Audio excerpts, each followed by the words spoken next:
I just finished watching my Sunday night movie. I like to have a Sunday night film, something light and relaxing to ease me back into the week. Usually it's a comedy or animation, and this week it was Incredibles 2, borrowed from my local library.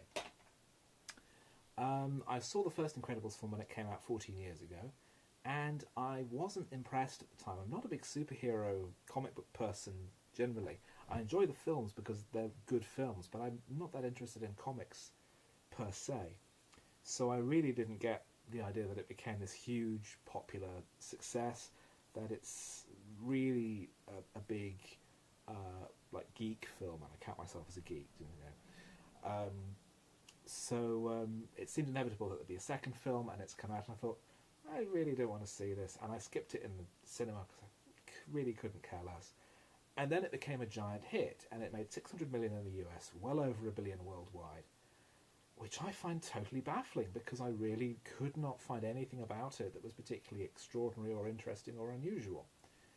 I have a big problem with Brad Bird, the writer-director, because his films almost invariably follow the pattern of objectivism, which is the philosophy espoused by Ayn Rand, who was effectively a proto-fascist political philosopher, but also almost completely economically illiterate and fairly unhinged. And the philosophy is basically that people who are special, who have some arbitrary definition of specialness, should be allowed to do whatever they want. And in terms of, regardless of the greater good, in fact, just because they're special. And in terms of Bird, it's people who have superpowers shouldn't be restrained by the rules affecting mere mortals. You know, their responsibilities are so much more amazing because they're special. And it's written all the way through The Incredibles and Incredibles 2, and it really makes me dislike them because it's all about how we're special, we shouldn't be defined by the rules that define you, we shouldn't have to adhere to the same laws or, you know, the same responsibilities because we're just better. So I hated it off the bat right for that. But the characters are not interesting. They're just kind of flat, one-dimensional, and Brad Bird says, "Well, this isn't just a children's film. This is a film for grown-ups as well." It really isn't. It's about maybe it's difficult raising a child. Well, yeah, when a child can fire laser beams out of its face, then probably it is.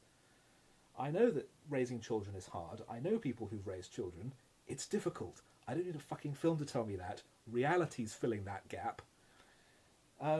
So it's kind of a nothing movie. I don't understand why it's so popular. If someone can explain it to me, I would love to find out. But I don't really know anyone who loves these films or can explain to me why they're great. Or they're the best version of the Fantastic Four there's ever been. Well, maybe, but I think that the Josh Trank version of Fantastic Four, which was a famous disaster, is more interesting than this because it was trying to do something interesting. And this is just a weird, hard right-wing philosophical tract masquerading as a children's entertainment film. And it's really badly written. It's full of holes, and it's full of weird things that don't really seem to make any sense. Brad Bird is very much a first draft writer.